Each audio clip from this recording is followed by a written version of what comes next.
পদ্মশ্রী বুলা চৌধুরীর পদ্মশ্রী পুরস্কারটাই গায়েব হয়ে গেছে। কারা চুরি করলো তদন্ত করছে সিআইডি।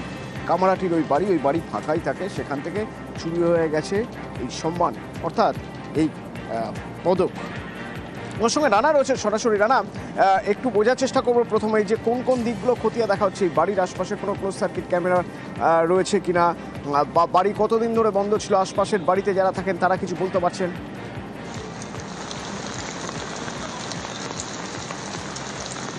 একদমই তাই। দেখো তোমার অতনু, গতকাল রবিবার বুলা চৌধুরীর ভাই যখন দুপুরবেলা এই তার হিনমোটরে দেবাই পুকুরে বাড়িতে আসে, তখনই সে দেখতে পায় যে তার বোনের বাড়ির পিছনের দিকে হচ্ছে কোলাপসিক্যালের গেট ভেঙে দরজা কেটে দুষ্কৃতীরা যে ঢুকে তারা কিন্তু সমস্ত রকম পদক সোনাদানা নিয়ে পালিয়ে যায়। তারপরেই কিন্তু বুলা চৌধুরী একদম তার অভিব্যক্তি হচ্ছে যে তার টাকা পয়সা সোনাদানা চলে গেল, এতটা দুঃখ পাবে না। যে দুঃখটা সে পেয়েছে যে তার পদ্মশ্রী, রাষ্ট্রপতি পুরস্কার রয়েছে, এই ধরনের বিভিন্ন পুরস্কার সেই পেয়েছে, অর্জুন পুরস্কার পেয়েছে, সেই পদকগুলো কিন্তু পাওয়া যাচ্ছে না। তবে এখনো পর্যন্ত কিন্তু কবে চুরি হয়েছে এটাই কিন্তু মূল প্রশ্নচিহ্ন পুলিশের কাছে। কারণ যেহেতু রবি 2 মাস ধরে এই বাড়ি তালাবন্ধ অবস্থায় ছিল, বাড়ির যে সিসিটিভি ক্যামেরা সেটাও কিন্তু বন্ধ হয়ে পড়েছিল, ফলে কবে চুরি হয়ে গেছে এটা কিন্তু পুলিশের তদন্তের স্বার্থে কিন্তু একটা ভাবাচ্ছে। পাশাপাশি তোমায় জানিয়ে রাখি যে ইতিমধ্যে পুলিশ কিন্তু গতকাল রাত্রে ওই এলাকার 10-12 জনকে তারা আটক করে থানায় নিয়ে এসে জিজ্ঞাসাবাদ করে যে এই চুরির ঘটনা কেউ রক্ষা করতে পারলো না। দিদি আপনিও পারলেন না আমার মেডেল রক্ষা করতে। 6টা আমার ক্যান্সার চলে গেছে, এবার এর থেকে আর কিছু নেই।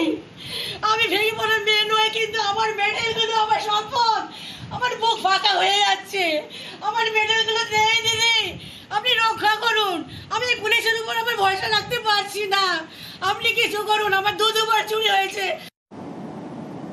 স্ত্রীকে খুন করে দেহ খাটের তলায় লুকিয়ে সন্তানকে নিয়ে ঘরে তালা দিয়ে স্বামী পালিয়েছে।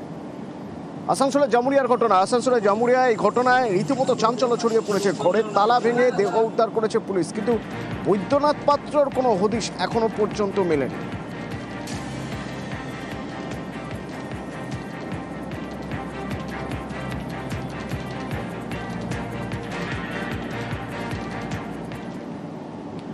মাথাভাঙার খবরে নজর রাখতে হবে, কারণ মাথাভাঙায় জলঢাকা নদীতে, নদীর যে বাঁধ সেখানে নতুন করে ভাঙন, এবং নদী পাড়ের মানুষ তারা যথেষ্ট ভয়ে রয়েছেন। রাজেশ রয়েছে সেখান থেকে সরাসরি আমার সঙ্গে। রাজেশ, কি অবস্থা?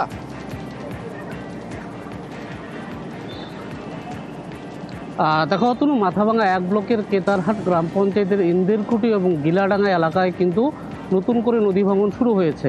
এর আগেও নদী ভাঙন হয়েছে, তবে সম্প্রতি অনবরত বৃষ্টির জেরে জল বেড়েছে জলঢাকা নদীর, এবং তার জেরেই কিন্তু নদী ভাঙন শুরু হয়েছে, যার ফলে কিন্তু আতঙ্কে এলাকার সাধারণ মানুষ, প্রায় 4 থেকে 500 পরিবার কিন্তু তারা চিন্তিত। কারণ যেভাবে নদী ভাঙছে, প্রতিনিয়ত এভাবেই যদি নদী ভাঙন চলতে থাকে তাহলে আস্ত গ্রাম কিন্তু নদী ভাঙনের কবলে চলে যাবে। পাশাপাশি আবাদি জমি চলে যাচ্ছে নদী গর্ভে, যার ফলে ওই এলাকার মানুষদের প্রধানত জীবিকা হচ্ছে কৃষিকাজ। তো কৃষিকাজের উপর নির্ভর করেই তারা বেঁচে রয়েছে। যদি এই আবাদি জমি নদী গর্ভে চলে যায়, কি করে তারা পরিবার নিয়ে বেঁচে থাকবে? এই নিয়ে কিন্তু দুশ্চিন্তা বাড়ছে নদী তীরবর্তী এলাকার সাধারণ মানুষের। দ্রুত প্রশাসনিক হস্তক্ষেপের দাবি জানিয়েছেন। ধন্যবাদ। অনেক জমি জায়গাতে চলেই গেছে, এখনো যে সমস্যা আছে এবারে যে কি হবে, গরিব লোকের যত জমি জায়গা সব এদিকেই আবাদ করে সবাই চলে।